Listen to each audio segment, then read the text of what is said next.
या अय्युहल्लज़ीना आमनू क़ातिलुल्लज़ीना यलूनकुम मिनल कुफ़्फ़ारि वलयजिदू फ़ीकुम ग़िल्ज़ा वअलमू अन्नल्लाहा मअल मुत्तक़ीन। आमन्तु बिल्लाहि सदक़ल्लाहुल अज़ीम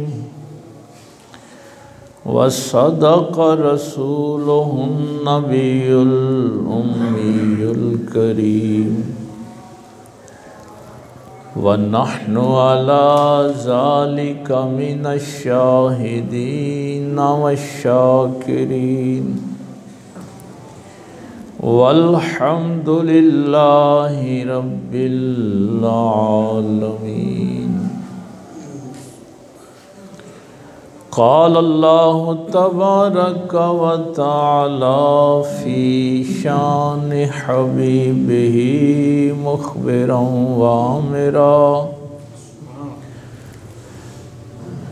इन्नल्लाहा व मलाइकतहू युसल्लूना अलन नबी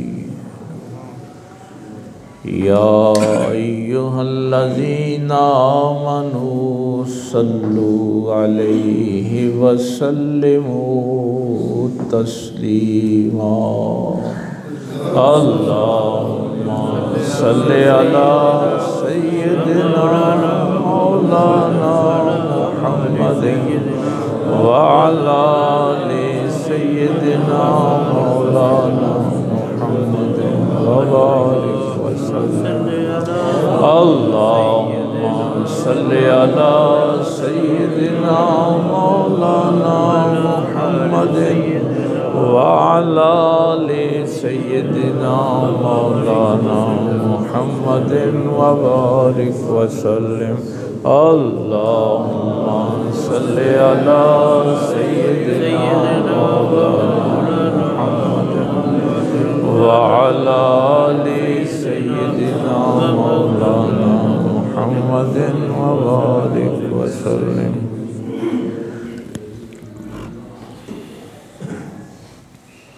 अल्लाह रब्बुल इज़्ज़त की हम्द व सना के बाद और पाक पैगम्बर सल्लल्लाहु अलैहि वसल्लम पे हदिया दुरूद व सलाम पेश करने के बाद नहायत वाजिबुल एहतराम मुअज़्ज़ज़ सामईन, बुज़ुर्गों, दोस्तों, अज़ीज़ भाइयों, ये सूरह तौबा का हमारा दर्स इस मरहले पर पहुंचा था कि अल्लाह ताला ने मोमिनीन को हुक्म दिया कि जब कभी तुम जिहाद के लिए, लड़ाई के लिए निकलते हो तो एक गिरोह जो है वो पाक पैगम्बर सल्लल्लाहु अलैहि वसल्लम के पास ठहर जाए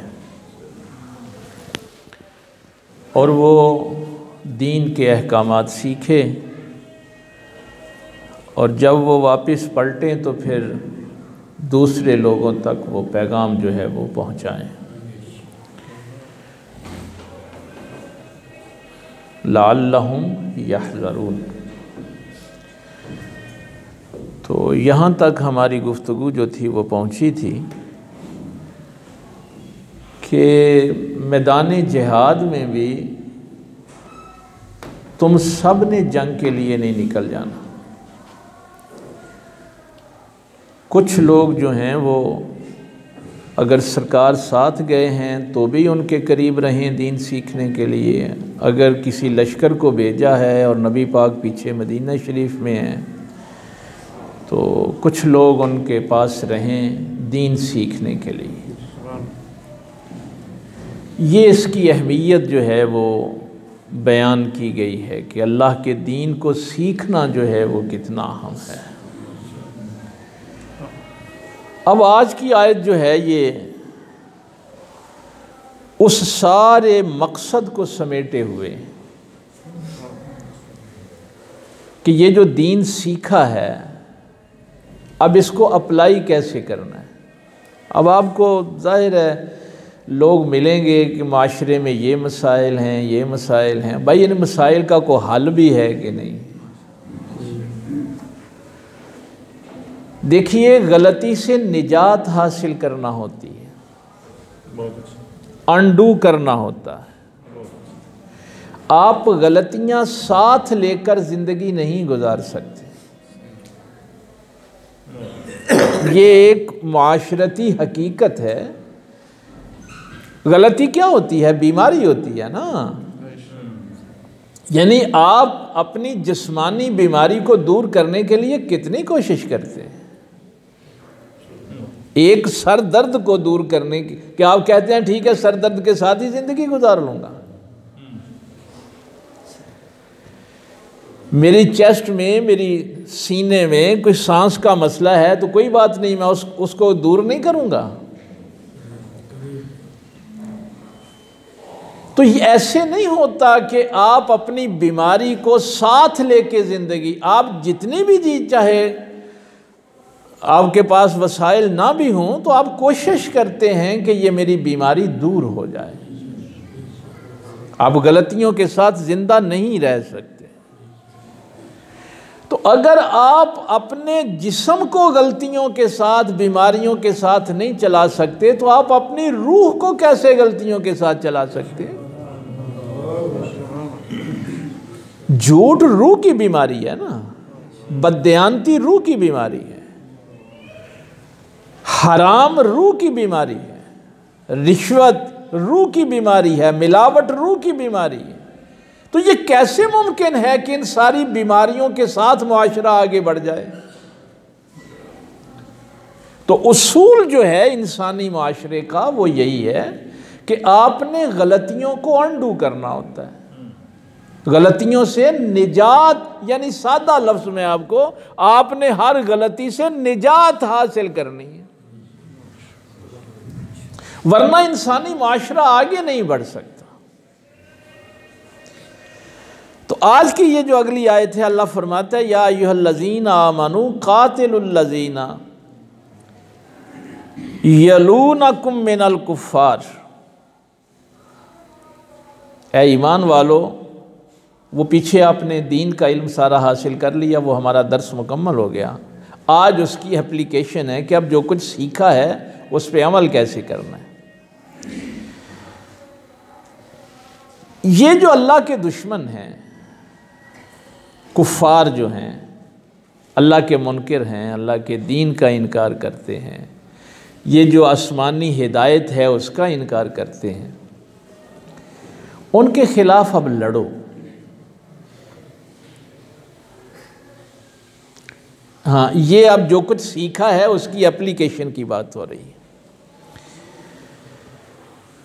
किन के साथ? जो मुनकिर तुम्हारे करीब हैं उनके साथ पहले लड़ो।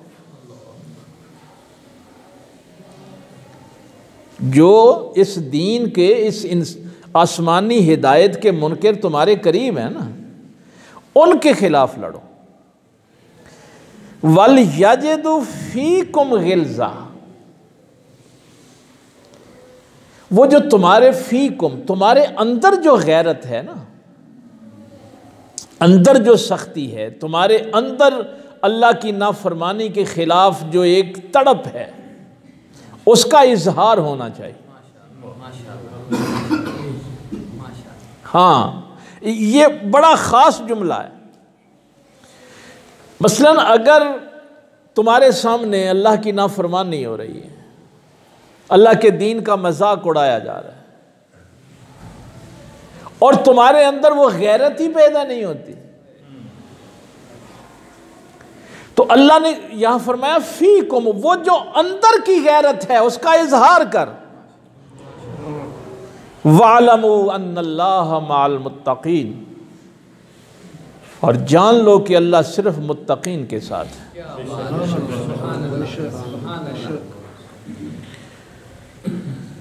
मौजू हमारे बड़े रहते हैं, अमजद साहब नोट नहीं करते।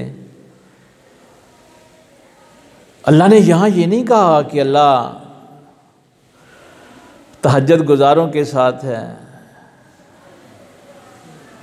अल्लाह नवाफल पढ़ने वालों के साथ है, मुत्तकीन के साथ है।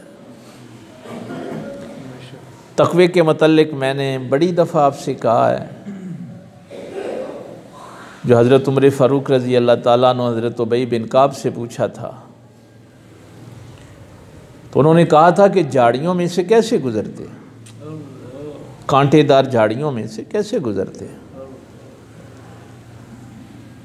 तो उन्होंने कहा कि मैं अपने लिबास को समेट के गुज़रता हूँ ना, को कांटे मेरे लिबास को तार तार न कर दें, फाड़ न दें। तो फरमाया अल्लाह की नाफरमानियों से ऐसे ही सिमट कर गुज़रने का नाम तक़वा है। तो नेक आमाल करने का नाम तक़वा नहीं है, बुराइयों को छोड़ने का नाम तक़वा है। उसकी नाफरमानियों को छोड़ने का नाम तक़वा है। तेरी गैरत का इजहार जो तूने दीन सीखा है उसका पता उस वक़्त चलेगा जब तेरे सामने अल्लाह की नाफरमानी हो, तो फिर तेरी सख्ती अंदर की बाहर आती है या नहीं आती। अब ये है वो जुर्म जो हमने किया है। इस कौम का, उम्मत मुसलमा की मैं बात कर रहा हूँ, मैं सिर्फ पाकिस्तान की बात नहीं कर रहा। इस उम्मत का जुर्म यह है कि इसने अल्लाह की नाफरमानी पे अपनी गैरत का इजहार नहीं किया। पहले ये जुमला सीख लें, यलूनकुम मिनल कुफ्फार, जो मुनकिर तुम्हारे करीब हैं।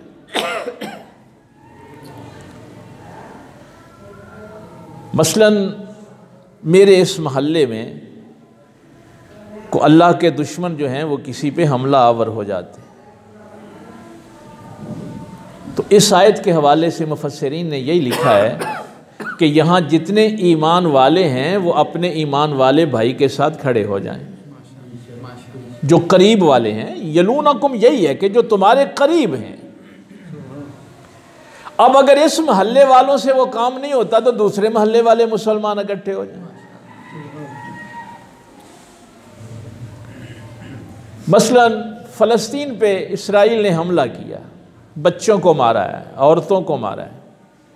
सबसे पहले किसका हक है? जो फ़लस्तीन के इर्दा गिर्द मुसलमान हैं। जो फ़लस्तीन के इर्दा गिर्द मुसलमान ममालिक हैं, सबसे पहले उन पे ये जिहाद फ़र्ज हुआ। लेकिन किसी ने किया इस सख्ती का इजहार? मिस्र ने, उर्दन ने, सऊदी अरब ने, शाम ने। ठीक है, मर रहे हैं तो मरे। अब अगर उनसे नहीं संभाला जाता तो फिर इर्दा गिर्द के दूसरे मुसलमान जो हैं वो वहां पहुंचे। अगर उनसे भी नहीं संभाला जाता तो फिर और जो दूर हैं वो करीब आए। ये एक तरतीब, ये काबिल अमल एक काम जो है वो कुरान बता रहा है कि कैसे करना है। अफगानिस्तान पे हमला हुआ है, सबसे पहले पाकिस्तान वालों का फ़र्ज़ है उनकी मदद को जाए। ईरान वालों पे फ़र्ज़ है। अब ये थी वो एप्लीकेशन कि तुमने ये जो दीन सीखा है ये सारे का सारा इसलिए सीखा है कि अल्लाह के नाफरमानों के ख़िलाफ़ तुमने इकट्ठे हो जाना है। और हमने ये जुर्म किया है कि हमने बंदों को राज़ी करने के लिए अल्लाह को नाराज़ किया है। सारी दुनिया के मुसलमानों की यही सूरत हाल है। मुझे ज़ाहिर है इंटरनेशनल मामलात में परसों दी इकोनॉमिस्ट में एक जरीदे में एक ख़बर छपी और हेडलाइन थी, बड़ी सुर्खी थी कि पाकिस्तान के पास ना पैसे रहे ना इसका कोई दोस्त रहा। दी इकोनॉमिस्ट का ये परसों की हेडलाइन थी। पाकिस्तान अब उस स्टेज पे पहुंच गया कि ना इसके पास पैसे रहे ना इसका कोई दोस्त रहा। ये है इंटरनेशनल लेवल पे हमारे मुल्क की सूरत हाल, जो दुनिया जिस नज़र से हमें, आपके साबका वज़ीर आज़म शहबाज शरीफ साहब ने भी एक दफ़ा यही कहा था ना कि हम किसी दोस्त को मिलने जाते हैं तो वो हमसे अच्छे तरीके से सलाम नहीं लेते, वो कहते हैं शायद मांगने आ गए। ये कोई इकोनॉमिस्ट की बात नहीं, ये तो हमारे अपने लोग भी यही गवाही दे रहे हैं कि अब दुनिया में हमारा कोई दोस्त नहीं रहा। क्यों? इसलिए कि मांगने वालों का कोई दोस्त नहीं होता। मेरे पाक पैगंबर सल्लल्लाहु अलैहि वसल्लम ने वाज़े फरमा दिया था, नीचे वाले हाथ से ऊपर वाला हाथ बेहतर होता है। नीचे वाला हाथ कभी यदुल्ला नहीं होता, यदुल्ला हमेशा ऊपर वाला हाथ होता है। कभी मैं इस आयत पे गौर करता हूं कि मुझे अपने अल्लाह की नाफरमानी पे कभी गैरत आई है, कभी गुस्सा आया है। मेरा बेटा नमाज नहीं पढ़ता, कुरान करीम की तिलावत नहीं करता, रिज़्क़े हराम कमाता है, बेहयाई के काम करता है। कभी मुझे अपने बेटे पे गुस्सा आया हो कि ये अल्लाह का नाफरमान है? मेरी बीवी दुनिया जहान की वाहियातियों में, मेरी बेटियां वाहियातियों में फिर रही हैं, कभी मुझे गुस्सा आया है कि ये मेरे अल्लाह की नाफरमान है? फीकुम गिल्ज़ा को अगर आप समझ सके, तेरे अंदर की वो जो अल्लाह के लिए गैरत है, वो सख्ती का कभी इजहार किया है तूने?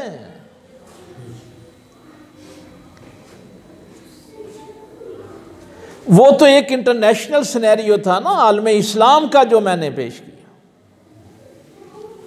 एक मेरी इनफिरादी जिंदगी है,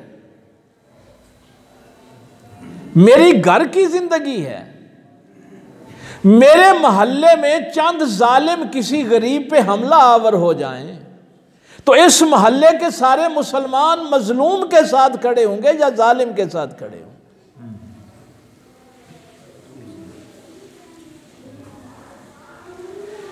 फिर कहते हैं दुआएं कबूल नहीं होती, फिर कहते हैं अल्लाह नाराज हो गया। अल्लाह ने ये अमल बताया है। मस्जिद में कोई ताकतवर आदमी किसी माड़े बंदे पे हाथ उठाए तो कितने लोग हैं जो उस ताकतवर के खिलाफ खड़े होंगे?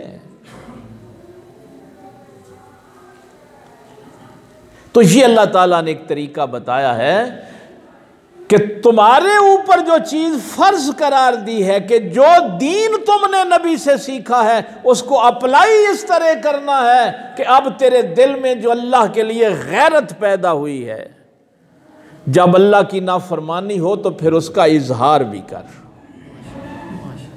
और कहां से शुरू कर? अपने करीब से शुरू कर। जो तेरे करीब के जालिम हैं उनसे तो नफरत कर, जो तेरे करीब के अल्लाह के दुश्मन हैं उनसे तो नफरत कर। ये तो नहीं है कि तेरे दिल में कभी अल्लाह के लिए, अपनी ज़ात के लिए तो तू बहन भाइयों से भी नाराज़ हो जाए, रिश्तेदारों से भी नाराज़ हो जाए, कभी अल्लाह के लिए भी नाराज़ हुआ है। मैंने उस दिन भी आपसे कहा था कि हम ऐसे नहीं थे। जब पाकिस्तान बना तो मैंने आपसे कहा था कि उस वक़्त हमारी क्या सूरत हाल थी कि हमारे लोग झूठे क्लेम नहीं पढ़ते थे। उनसे कहा भी जाता था कि आप 5,000 का क्लेम ले आए। मैंने शाहबनामा से उस दिन आपके सामने बात रखी थी तो बाबा जी ने कहा था नहीं, मेरी मशीन ही जब 2,000 की थी तो मैं 5,000 कैसे ले लूं? हमको इतने गए गुजरे और बेगैरत तो नहीं थे कि पैसे की खातर अपना ईमान बेच देते। अभी कल की बात है, हमने तो वो दौर देखा है 60 की दहाई में। ये जनूबी कोरिया वाले हमसे बजट बनवाने आते थे, जापान वाले हमसे बजट बनवाने आते थे। इस पूरे खित्ते में हमारी करेंसी सबसे ज्यादा ताकतवर थी। 1980 में इंडिया के ये जो आपके नेपाल के लोग, बांग्लादेश के लोग, ये सारे पाकिस्तान में मजदूरी करने के लिए आते थे। हिंदुस्तान वाले यहाँ से 1 रुपया कमाते थे तो उधर जाके उनके 2 बन जाते थे। आप सऊदी अरब में जाते हैं, बाहर के मुल्क, वहाँ के आप 1 कमाते थे रियाल तो यहाँ 2.5 रियाल होते थे। ये 1980 में तुम लोगों को कर्जा दिया करते थे। अभी कोई दूर की बात नहीं है। किबला शाह साहब गुजरांवाला से तशरीफ लाए, इन्होंने ये सारा सिलसिला देखा हुआ है। इस पूरे खित्ते में हम ताकतवर थे, हमारी करेंसी ताकतवर थी। हम लोगों को एक और बात बताऊं, जब मैं 1992 में 92 में पंजाब यूनिवर्सिटी में दाखिल हुआ, उस वक्त भी ये मिडल ईस्ट के जितने भी ममालिक हैं, यूएई है, सऊदी अरब है, ये कुवैत है, मलेशिया के लोग, अफ्रीका के लोग हमारी यूनिवर्सिटियों में दाखिलों के लिए तरसते थे। हमारे मेडिकल कॉलेजेस में दाखिलों के लिए तरसते थे। आज हमारे बच्चे लाइन में लगे हुए हैं ना, हम मलेशिया चले जाएं, हम कुवैत चले जाएं, और हमें आगे से कोई रखता नहीं है। ये 1980-90 की दहाई में ये सूरत हाल थी कि वो लोग हमारे कॉलेजेस और यूनिवर्सिटियों में दाखिले के लिए तरसते थे, और हमने उनके लिए कुछ सीटें रखी हुई थी। हम कुछ शुरू से ही ऐसे तो नहीं थे। बस फिर क्या हुआ, हमने अल्लाह को नाराज किया। ये वो वाहिद मुल्क है जिसको अल्लाह ताला ने हर नेमत से नवाजा है। सोना उगलती हुई ज़मीनें अता की। एक ज़री मुल्क है, यहाँ कोई ऐसा मसला नहीं है कि हमें खुराक के मतलब कोई कमी बेशी का मामला हो। दरिया दिए हैं, हमें वो दातें अता की हैं, सोना तांबा, हमें कीमती पत्थर अता किए, नमक की कान अता की है। आपके हमसाया मुल्क हिंदुस्तान में चाय में डालने के लिए भी उनको 15-20 रुपए का नमक डालना पड़ता है।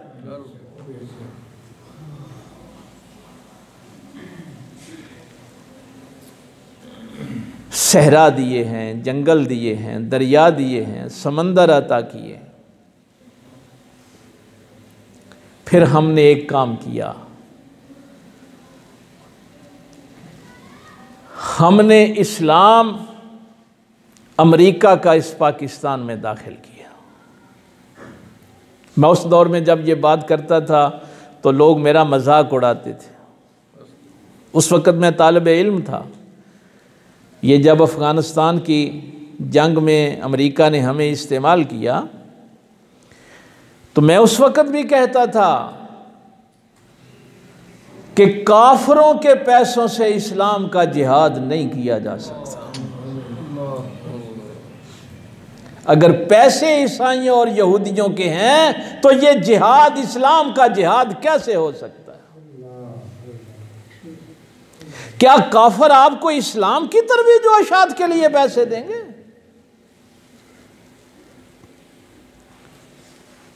फिर हमने इस्लाम उनका दाखिल करने के लिए उनकी मर्जी के मदरसे बनवाए, उनकी मर्जी के मस्जिदें बनवाई। हमने अल्लाह के नबी का दीन छोड़कर अमेरिका के इस्लाम को कबूल किया। एक दीन वो था जो अल्लाह के नबी ने दिया था। उस दीन में क्या था कि तुम कलमा पढ़ने वाले सारे भाई भाई हो। अल्लाह के रसूल ने तो यही दीन दिया था ना, और तुम कलमा पढ़ने वाले जस्दे वाहिद की तरह हो। ये जितने बुजुर्ग हैं इनसे पूछ लें, जब तक ये इंपोर्टेड इस्लाम इस मुल्क में नहीं आया था, मदरसों को अमेरिका की एड नहीं आती थी, मैं 1916 में 2016 में जब पहली दफ़ा हज के लिए गया और फिर 18 में, ये शहजादा मोहम्मद बिन सलमान ने वाज़े उस वक़्त ये बात कही थी जब उससे कहा गया कि ये तुम सऊदी अरब को किस तरफ लेके जा रहे, यहाँ याशी के अड्डे बना दिए तुमने, औरतों को खुलेआम छोड़ दिया, शराब के अड्डे, बदकारी के अड्डे। ऑन दी रिकॉर्ड है उसका ये जुमला। ये जो सऊदी अरब का वली अहद है इस वक्त मोहम्मद बिन सलमान, उसने कहा ये मस्जिदें भी तो अमेरिका के कहने पे बनवाई थी, अगर शराब के अड्डे उनके कहने पे बनवा लिए तो फिर क्या हुआ। ये जो मुख्तलिफ मुल्कों में सऊदी अरब मस्जिदें बनवा रहा था, ये भी तो अमेरिका के कहने पे बनवा रहा था। अब जो मस्जिद अमेरिका के कहने पे बनेगी वहां मुसलमान इत्तेहाद से बैठेंगे। जिस मदरसे को वो पैसे देंगे वो मदरसा कहेगा कि मुसलमान भाई भाई हैं।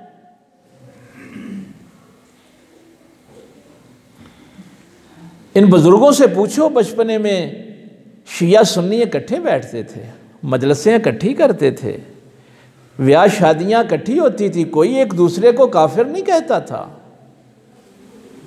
ये जब से इंपोर्टेड इस्लाम आया, फिर कहीं सुन्नी काफिर हो गए, कहीं शिया काफिर हो गए, फिर मस्जिदों पे हमले, मदरसों पे हमले, हमारी जानें। वही जुमला जो मैं कहा करता था कि काफिरों के पैसों से इस्लाम का जिहाद नहीं हो सकता। काफिर आपको इस्लाम की तरवीज व इशाअत के लिए पैसे देंगे। अब मेरे पैगंबर ने जो इस्लाम दिया था वो मोहब्बत का दिया था, प्यार का दिया था, और हुक्म ये था कि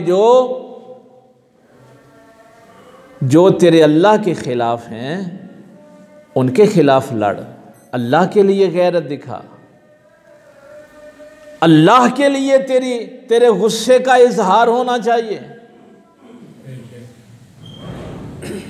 अब वो जो कानून मैं आपको अक्सर बताता हूं, पता नहीं आपके जहन में वो बात रहती है या नहीं, ये अल्लाह का कानून हमेशा जहन में रखना। और फिर ये द इकोनॉमिस्ट का ये जो हेडलाइन है इसको सामने लाना। जब भी तुम अल्लाह को नाराज करोगे किसी बंदे की खातिर, फिर उसके हाथों तुम जलील जरूर होगे। ये उसका कानून है।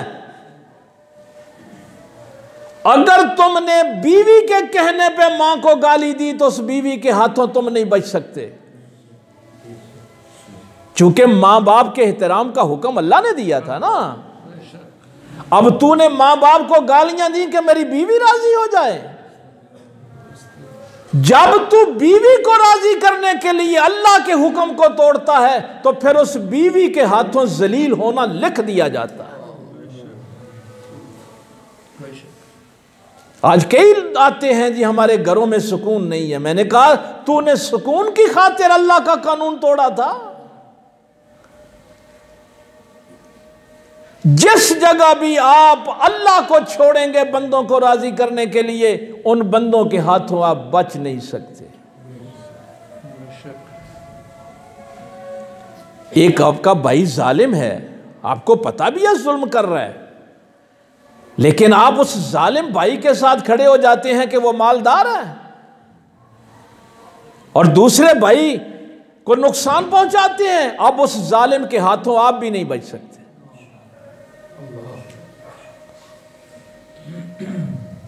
तुमने सऊदी अरब को राजी किया, तुमने अमेरिका को राजी किया, किस कीमत पे? अल्लाह को नाराज करके। और आज तुम्हें यह कहा गया कि ना तुम्हारे पास पैसे हैं, ना तुम्हारा कोई दोस्त है। काश तुमने अल्लाह को दोस्त बनाया होता, आज आपको यह जुमला ना सुनना पड़ता। मैंने सरकार इमाम आली मुकाम सरकार इमाम हुसैन रज़ी अल्लाह ताला अन्हु के वो जो 25 खुतबात हैं करबला के, 24वें खुतबे का आपके सामने ज़िक्र किया था। ये बड़े फैसले बड़े लोग करते हैं। उस वक़्त भी जब इमाम से कहा गया कि आप तन्हा रह गए, देखिए ये सारी ताकतें आपके खिलाफ इकट्ठी हो गई। तो तारीखी जुमला इमाम आली मुकाम के उस खुतबे में मौजूद है। आपने फरमाया था जिसने बंदों की खातिर अल्लाह को नाराज किया उसको ना बंदे मिले ना अल्लाह मिला, और जिसने अल्लाह की खातिर बंदों को नाराज किया उसे अल्लाह भी मिल गया, बंदे भी मिल गए।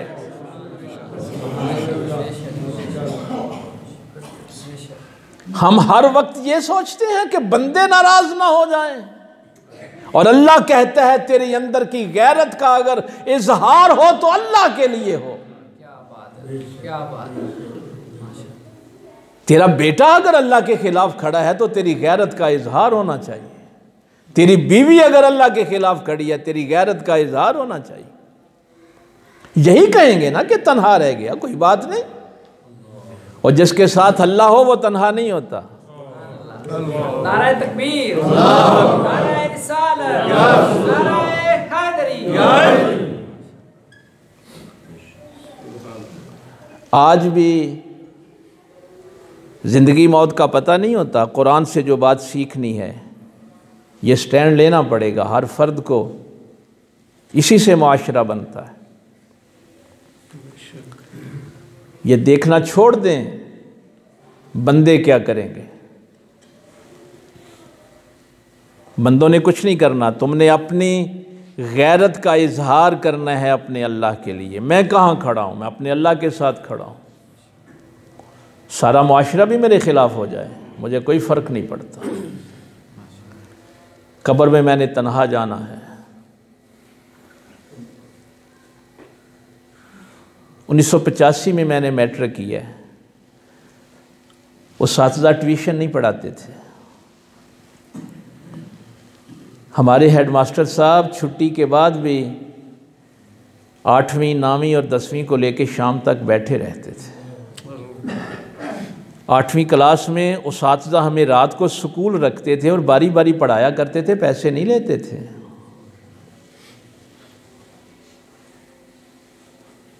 फिर हमें ये बताया गया कि नहीं, दुनिया की दौलत ही सब कुछ है, दुनिया कमा लो। इसलिए कि वो जो पैसे हराम के आए थे ना, ये लाहौर में पहले जो मॉडर्न इलाका बना उसको मॉडल टाउन कहते थे। उसके बाद फिर ये इकबाल टाउन बना, वहाँ जेंट्री ने रहना शुरू किया। और उसके बाद तो फिर ये बहरिया टाउन, DHA, डिफेंस कॉलोनियाँ वगैरह। गरीबों से अमीरों ने अलहदगी इख्तियार कर ली। उन्होंने कहा हम इन गरीबों के साथ कैसे रहें, ये हमारे स्टेटस के खिलाफ है। तो मैं इकबाल टाउन, उन दिनों में बड़ी बात होती थी जिसका मकान इकबाल टाउन में होता था।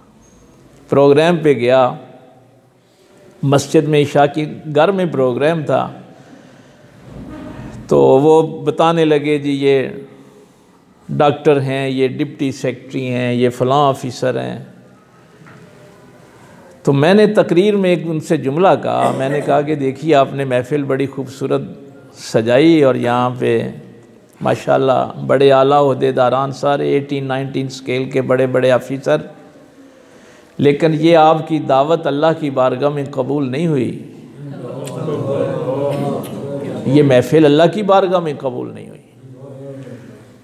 तो वो जो मौलवी साहब थे वो तो बड़े परेशान हुए कि मैंने तो बुलाया था कि ये सब लोग राज़ी हो जाएंगे। मैंने कहा नहीं, मुझे नहीं पता आइंदा आपने मुझे बुलाना है या नहीं बुलाना, लेकिन मेरे पैगंबर ने फरमाया है कि वो दावत वलीमे की दावत हो, अकीके की दावत हो, मिलाद की दावत हो, जिस दावत में महल्ले के गरीब नहीं आते वो दावत अल्लाह को कबूल ही नहीं। क्या बात है। वो दावत नहीं अल्लाह को कबूल। अब तुमने ये जो सोसाइटियां बनाई हैं यहां तो कोई गरीब रह ही नहीं सकता, तो जाहिर है तुम आपस में दावतें करोगे ना। तो जिस दावत में गरीब शामिल नहीं होंगे वो अल्लाह को कबूल ही नहीं। अब हमारे पीर भी चटाइयों से उठे और डिफेंस में चले गए। हमारे मौलवियों ने भी कहा कि हम इन गरीबों के साथ कैसे रहें, उन्होंने भी वहां बंगले बना लिए। अब मस्जिद के हुजरे में कौन रहे? हम इस दीन के नाम पे पैसे लेना चाहते हैं। हमें तकरीर का 50,000 दो, हमने आपको कुरान सुनाना है। जुमे का को 20-25 हज़ार दो। हम पीर हैं, हमें पैसे दो, नज़र न्याज दो, हमारी इज़्ज़त करो, हम नबी पाक के मसल्ले पे हैं। लेकिन हम नबी पाक वाली ज़िंदगी गुजारना पसंद नहीं करते। ये है वो बगावत अल्लाह रसूल के ख़िलाफ़ कि हमें अल्लाह रसूल की बताई हुई ज़िंदगी पसंद नहीं है। मेरे पैगंबर के पास क्या कुछ नहीं था। 27 किलोमीटर का उहद पहाड़ सरकार के कदमों से सोने का बन गया था, लेकिन मेरे पैगंबर ने फ़क्र की ज़िंदगी इख्तियार की थी। गरीबों में रहकर बताया था कि सारी कायनात का मालिक हूं, लेकिन मैं इनसे अलहदा नहीं हो सकता।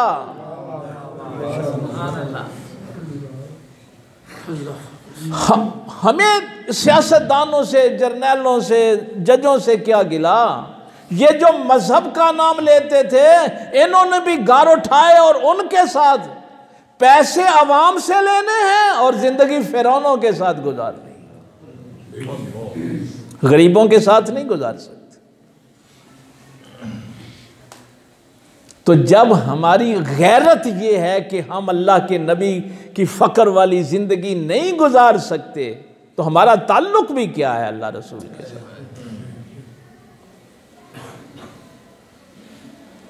ये मेरे नौजवान बच्चे तुगलक ख़ानदान से वाकिफ़ होंगे। ये बर्रे सगीर पे एक फैमिली ने काफ़ी देर हुकूमत की। उनका बहुत बड़ा बादशाह था फ़ैरोज़ शाह तुगलक। वो मुरीद था ख्वाजा शमसुद्दीन पानीपती रहमहुल्लाह का। पानीपत से वक्त होने वाला है, मैं मुख्तसर इसको करता हूँ। वहाँ से कोई गवर्नर आया दिल्ली, तो बादशाह ने पूछा कि मेरे शेख का क्या हाल था, पीरो मुर्शिद का क्या हाल था। तो उसने कहा जी कि मैं आते हुए उनको मिल के आया हूँ, वो तो बहुत बुरी हालत में ज़िंदगी गुजार रहे हैं। छत टपक रही थी, दीवारों से कलर गिर रहा था और शेख एक मुसल्ले पे बैठे रो रहे थे, अल्लाह की बारगाह में कोई फरियाद कर रहे थे। तो इस हालत में मैं देख के आया हूँ उनको। अब दिल्ली का बादशाह बर्रे सगीर का इतना बड़ा, मेरे पीर का ये हाल। उसी वक्त काफ़िला तैयार किया, अशरफियाँ लीं, सोना चांदी लिया, सफ़र तय किया और पानीपत पहुंचा।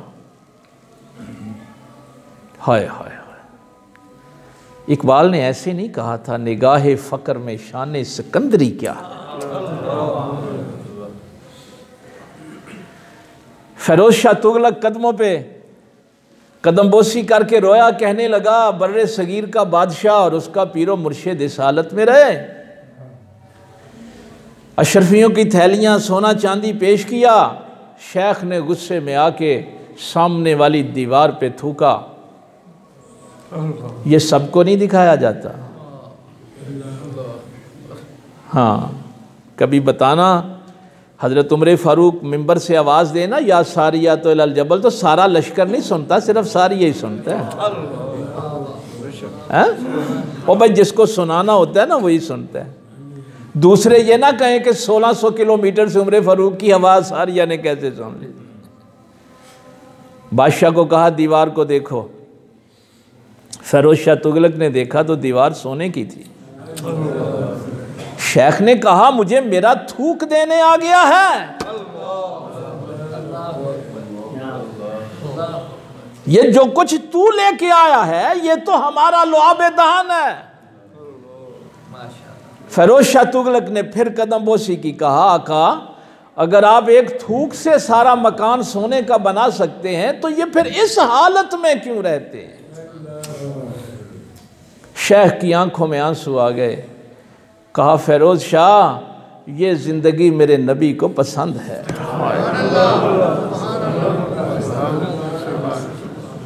ये जिंदगी मेरे पैगंबर को पसंद है। ये है विलायत। ये नहीं है कि आप अपनी चटाइयों से उठ के डिफेंस में जाके कोठियां बना लें और 5 करोड़ की गाड़ी में बैठे और फिर कहें कि हम पीर साहब और मौलवी साहब हैं।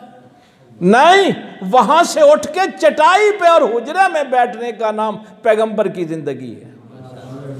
इन गरीबों में मेरे मौला अली सरकार ने भी फरमाया था, कभी इनको ये पता चल जाए कि किसी गरीब के साथ बैठने से अल्लाह कितना खुश होता है तो ये कभी अमीरों के साथ ना बैठे। शेखुल इस्लाम बाबा जी फरीदुद्दीन मसूद गंजे शकर रहमहुल्लाह, हाय हाय क्या तरबियत की थी उन लोगों ने, क्या अल्लाह का तारुफ करवाया था। उनके पास बैठने वाले अल्लाह के कितना करीब हुआ करते थे। सका कहते थे, ये जो पानी मशकीज़ों में भर के घरों में डाल लाते थे, वो भी मुरीद था। एक दिन आ गया, कहने लगा मशकीज़े में पानी ला के बाबा जी के पाँव धोने लगा। तो बाबा जी ने पाँव पीछे, कहने लगे देखो मैं भी तेरे जैसा एक आजिज़ आदमी हूँ, आजिज़ इंसान हूँ, तो मुझे इतना प्रोटोकॉल ना दो। क्या जुमला उसने कहा उस पानी भरने वाले ने। कहने लगा बाबा तेरी कौन इज्जत करता है, फरीद तेरी कौन इज्जत करता है, तू समझता है मैं तेरे पाँव धो रहा हूँ। मैं तो सिर्फ तुझे अल्लाह की निशानी समझ के तेरी इज्जत करता हूँ। तूने मुझे अल्लाह के करीब किया है, मैं उस अल्लाह का शुक्र अदा करता हूँ। या अल्लाह तूने ऐसी निशानी दी जिसे देख के तू याद आ जाता है। नाराए तकबीर, नाराए रिसालत, नाराए हैदरी, हुजूर किबला आलम, आस्ताना आलिया नंगर शरीफ। इसलिए तौबा की ज़रूरत है, पलटने की ज़रूरत है। उस्ताद भी ताजर ना बने। बद इल्मी बेइल्मी से भी ज़्यादा नुकसानदेह है। एक बेइल्म आदमी है ना, वो उतना नुकसान नहीं करेगा जितना बद इल्म करेगा। जहाँ नंबर बिकने लगें और तालीम तिजारत बन जाए वहाँ इल्म फ़रोग नहीं पाता। यहाँ डॉक्टरों को तौबा करनी पड़ेगी, मरीज़ के साथ हमदर्दी करना पड़ेगी। यहाँ जर्नैलों को, जजों को, पीरों को, मौलवियों को और ये दूध में पानी मिलाने वालों को, ये जो मज़दूर बेईमानी करके दिहाड़ी लगाते हैं, उनको भी तौबा की ज़रूरत है। इस पूरी उम्मत को असल में इज्तिमाई तौबा की ज़रूरत है कि अगर गैरत खाएंगे तो तेरे नाम पे खाएंगे, वरना इस ज़िंदगी का कोई मकसद नहीं। ऐसे ही लोग मारते रहेंगे, हम जलील होते रहेंगे, ये तेल महंगा होता रहेगा, गैस महंगी होती रहेगी, हमारा रिस्क तंग होता रहेगा। हल है तो आज भी बस वो जुमला हफीज जलंधरी ने कहा था, हर दो आलम में तुम्हें मकसूद गर आराम है, उसका दामन थाम लो जिसका मोहम्मद नाम है। अल्लाह अमल की तौफीक दे। व आखिर दावाना अल्हम्दुलिल्लाह।